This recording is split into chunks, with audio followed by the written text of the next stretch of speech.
Okay, so this note set, chapter 9, is really chapter what? 14. All I'm going to do for this one is I'm going to actually just take you through the pictures. And we will realize that everything that's on the study guide is through the pictures we're going to do. So I'm on page 276, and I'm actually going to start off with a quote. Do y'all see that under chapter 14? It says Forging the National Economy. Some of you are still on your map. So the map is due next Thursday. So it's part of your homework. So get off that map, get to page 276, unless I'm going to give you the study guide that you could do. Do y'all see that quote? On 276, it says, the progress in invention is really a threat to a monarchy. Wherever I see a railroad, I look for a republic. So we are going to be getting into the unit that we're going to be looking at railroads. We're going to be looking at things that Clay has sought in his American system to connect roads, canals, banking, and tariffs, all of that together to create a national economy. So the railroad will be the last technological improvement we'll see in this era. What I want us to look at is page 277. Do y'all see that map? And it has the little triangles, right? And those triangles are moving in which direction? To the west. And we're realizing that the west is becoming more powerful. What area is losing its power? The northeast. And we're going to see as people start moving west, their demands for roads, canals, internal improvements is going to increase. I want us to go to the next page. And on page 278, there's a picture. It's not a picture, it's a painting. This is a realistic painting. In this realistic painting, what do y'all see? Okay, we see a wheelbarrow. Well, it's bigger than a wheelbarrow, right? It's a wagon, a log cabin, a river, a barn, a little small town in the periphery, right? So when these are settlers who have moved west. When they moved west, they probably came in a small families, right? And when they moved west, they got off their wagon. Did the husband tell the wife just to stay in the wagon and look at him as he, because was this there? What did that man have to do to make this? Build it. But did he just tell his wife, just watch me? Was it flat plains when he came here? What was there? Dense forest, right? Trees. So did he just tell his wife, just watch me as I bulldoze this whole area? What do you think he expected of his wife? To help. So out west, do you think women are going to be elevated? Yes, and out west, we're going to realize that women will gain suffrage because when they moved out west, a woman is going to be asked to do as much as a man. And so out west, like places like we'll get new states like Wyoming, women will get suffrage at the local level. And then eventually women are going to start saying, should we get more suffrage? More rights to vote. And it's because of going out west and a woman taking an active role in these frontier settlements. What I want us to look at next is that chart. Do y'all see that chart right next to that realistic picture? We have a chart representing white and non-white. Okay, so remember the 3/5 compromise? What did we say was going to happen to slave trade? Well, we're going to do that anymore. No, we weren't going to bring any people from Africa for slavery because we originally thought slavery was going to do what? Die out. But we're going to realize in this unit it is not. So then I want us to look at that non-white population. This deals with African Americans. Why do you think this population doubles if we can't import them anymore? If they're having children, is it by their own choice or are they being forced to breed? Force. And we're going to look at what's happening to African American communities in chapter 16, which is a study guide we'll do. I want us to look at our white population. Do y'all see that every 20 years about 2 million more come in? Do you think that's import people coming into America or do you think that's the fertility or both? Both. We're going to have a lot of immigrants and I want you to look at the bottom. There's like a blue purple chart. Do y'all see that? What are our two main immigrant groups? Okay, can y'all tell me what is going on in Ireland that we're going to see the bump of an immigration? Potato famine. Okay, and do y'all see what years? Just looking at there, what years can y'all deduce that that happens? 1840 to 1860. And I want you to think, if the potato famine's happening, what type of Irish immigrant are we getting? Are we getting a rich immigrant or a poor immigrant? Poor. Okay, so let's think about the Germans. The Germans do come, but they're not like the Irish. What do you think they come with? They come with money. So which one is going to move west? The Germans, because they could buy what? So when I think about all those western states like Ohio, Indiana, Minnesota, Wisconsin, they have a very huge German population. I could even look at Texas, right? I go down I-35 going to Austin, Waco area. Don't we see a lot of German and Czech people there? Because those people came with money, and what did they establish? Land. They bought land and they established farms. So our German population is going to move west, and I promise you that's a test question next time. Who moves west? The Germans, because they have what? Where do our Irish go? The cities. And they're going to compete for jobs, and what's going to happen to wages? Wages are going to go down. So which group do you think most Americans at this time are going to dislike? The Irish. Okay, let's look at this quote from a German immigrant. Do y'all see it in that like tan color thing? It says, a lot of people come over here who were well off in Germany, but were enticed to leave their fatherland by boastful and imprudent letters of their friends or children, and thought they could become rich in America. This deceives a lot of people, since what can they do here? If they stay in the city, they can only earn bread at hard and unaccustomed labor. If they want to live in a country and don't have enough money to buy a piece of land that is cleared and has a house, they will have to settle in the wild bush and have to work very hard to clear their trees out of the way so they can sow and plant. But people who are healthy, strong, and hardworking do pretty well. So who is she advertising not to come to America? The poor people, because what are you going to have to do? You're going to have to work in the city. But if you have money, is this place to come to? Let's go to the next page, and on 280, there is a new painting. This is the Hudson River School of Art. Okay, what is it focusing on? Well, there's Indians here, so this tells us, is anybody coveted this land? No. And so if I was in Europe and I'm seeing this, I read that letter, I see this picture, am I going to be enticed to come to America? Because this is a river valley. This land should be taken up, right? People should want this land. If I were seeing this, would I want to come here? Yes. Okay. What we're going to read is another letter. Do y'all see on 281? It's in that little tannish color. Okay. It says, this is Margaret McCarthy. Just by her name, is she Irish or is she German? Irish. Okay, we're saying this is a good place and a good country.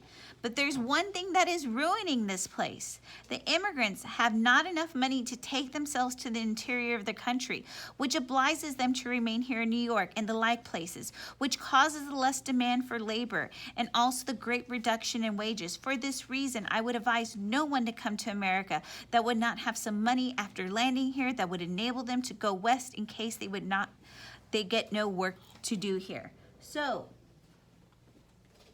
this is an immigrant. What is her stance on immigrants? She doesn't like them. She only wants certain ones here. What kind of immigrant? A rich one.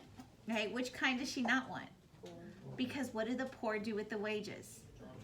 Okay, so this xenophobia, isn't this something we're seeing today?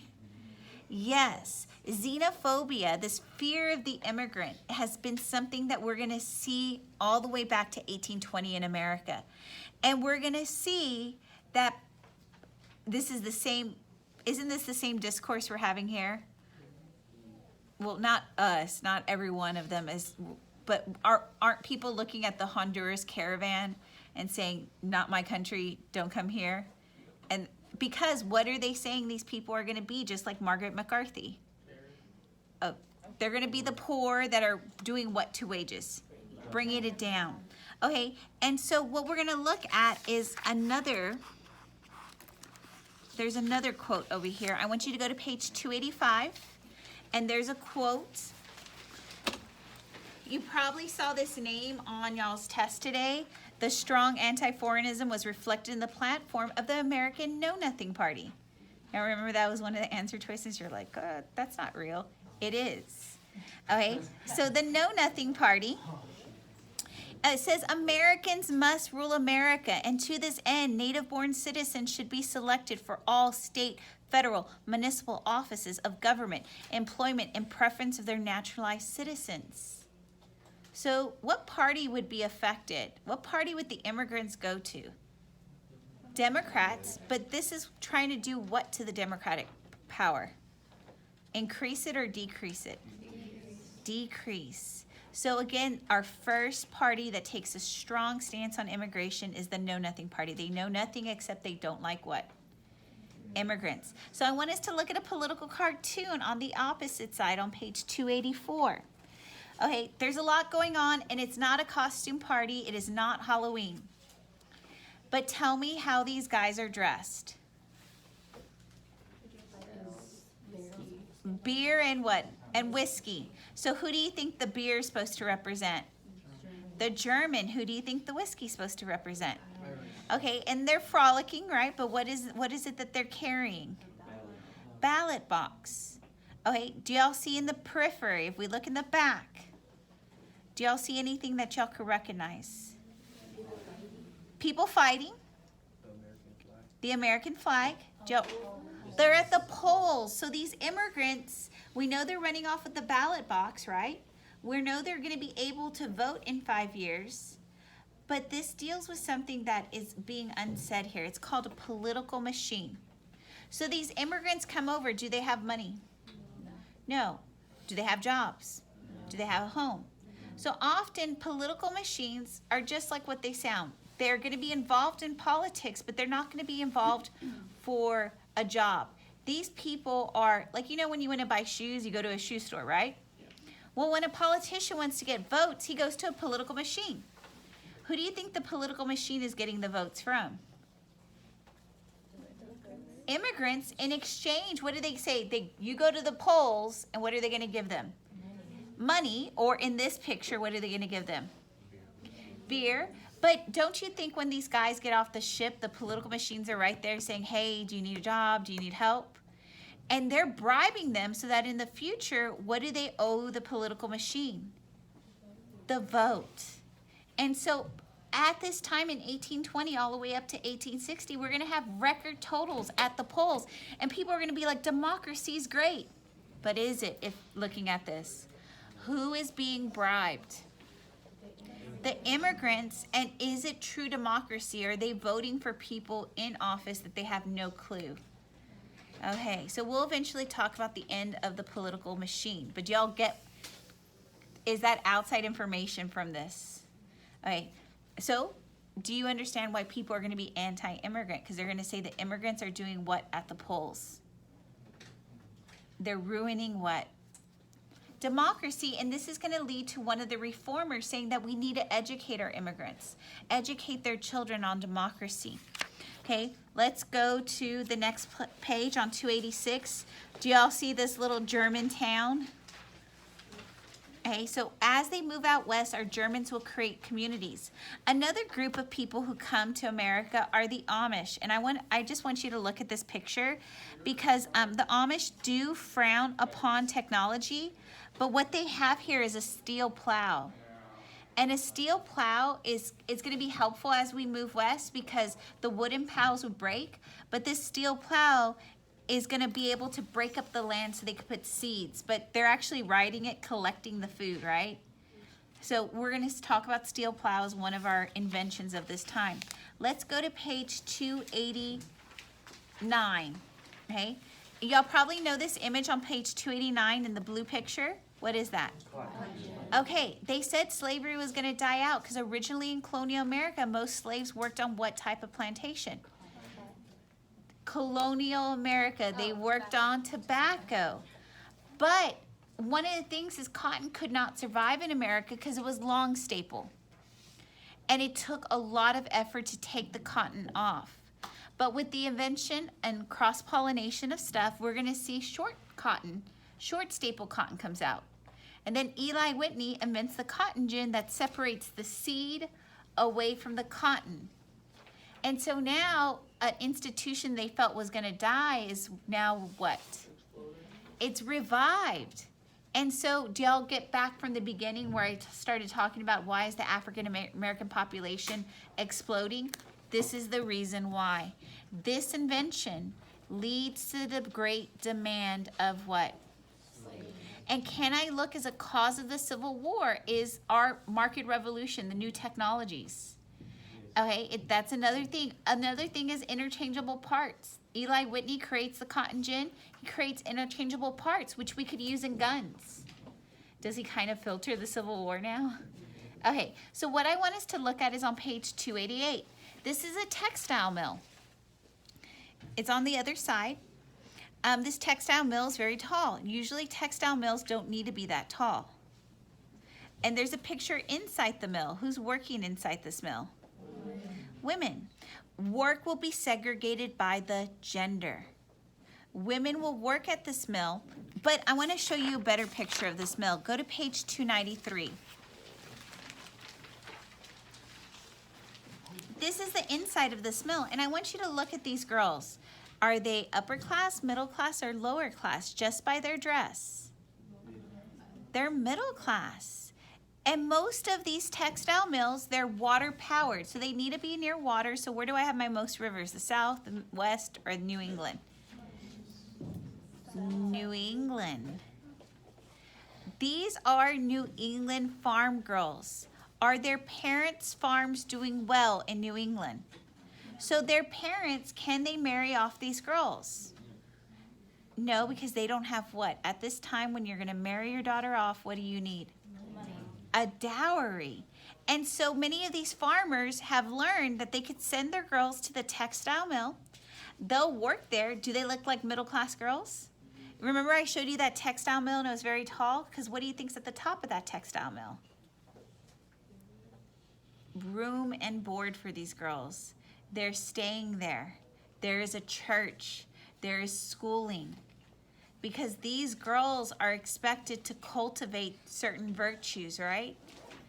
Eventually, who's going to displace all of these girls in these textile mills that are working for their dowry? Who's going to displace them? We saw this on the first page. What immigrant group?